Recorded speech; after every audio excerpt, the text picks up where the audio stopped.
attested by the Foreign Office in UK, counter attested by Foreign Office in Pakistan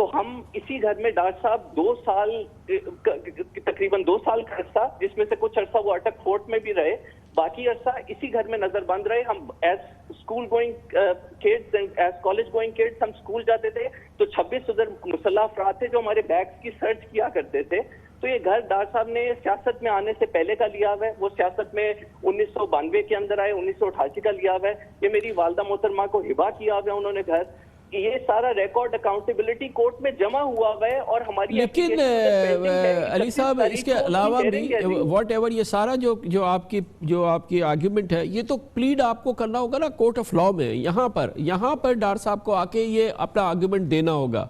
وہی میں عرض کر رہا ہوں کہ یہ جو کیس ہے اس گھر کے بارے میں، اس کو جو پہلے غیر قانونی طور پہ جو فریزنگ آرڈر کیا، پھر ایک چیز آپ کے فریز آپ نے کی ہوئی ہے، کورٹ کے پاس اس کا چارج ہے اس ایسٹ کا، تو اس کو آپ دوبارہ اسی کیس میں یا دوسرے کیس میں اٹیچ نہیں کر سکتے. لیکن انہوں نے یہ غلط کیا. ہم نے اس کے خلاف اکتوبر 2018 کی ہماری اپلیکیشن جمع ہوئی ہوئی ہے جس کی ہیئرنگ ہے اس مہینے کی 31 تاریخ کو.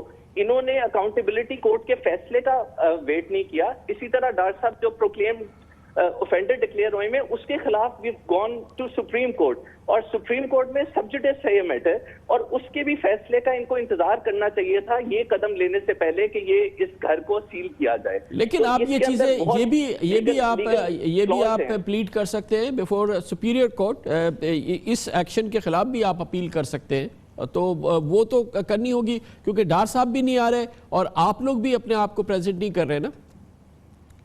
نہیں ہمارے پہلی بات تو یہ کہ ہمارے خلاف تو کوئی کیس ہی نہیں ہے جی. ڈاکٹر صاحب کے خلاف کیس ہے، اور ڈاکٹر صاحب کے خلاف جو کیس ہے وہ جس بیسس کے اوپر ہے وہ بھی میں نے آپ کو بتا دیا کہ ٹیکس ریٹرنز نہ جمع کرانے کے اوپر. اور 32 ایسٹس کا جو یہ فریزنگ آرڈر کی بات کریں اس میں سے 24 ایسٹس تو ایگزسٹ ہی نہیں کرتے. وہ سب جو ایسٹس ہیں، جس طرح آپ نے سینٹ کوآپریٹو ہاؤسنگ سوسائٹی کی بات کی، اس کی جو بکنگ ڈپازٹ تھی وہ کبھی ڈیلیورڈ نہیں ہوا. وہ پلاٹ جو تھا وہ جب ہم نے واپس کیا تو ڈاکٹر صاحب کو جو بکنگ انسٹالمنٹس نہیں تھی 9,05,000 ان کو ریفنڈ آیا. بہت شکریہ جناب علی ڈار ہمارے ساتھ موجود تھے. صاحبزادے ہیں اسحاق ڈار صاحب کے اور کیس پیش کر رہے تھے. اپنی فیملی کا ڈائریکٹ ایکشن ہوا ہے جس میں کئی پراپرٹیز ان کی اثاثے ضبط کیے گئے ہیں. علی ڈار صاحب کا کہنا ہے کہ اس میں سے اکثر اثاثے اور گاڑیاں پہلے ہی ڈسپوز آف ہو چکی ہیں، وہ ڈار صاحب کی ملکیت میں ہے ہی نہیں. اس کے ساتھ ہی ہمارے آج کے پروگرام کا اختتام ہوتا ہے. کل آپ سے پھر ملاقات ہوگی. کل تک کے لیے کامران خان کو اجازت. اللہ حافظ و ناصر.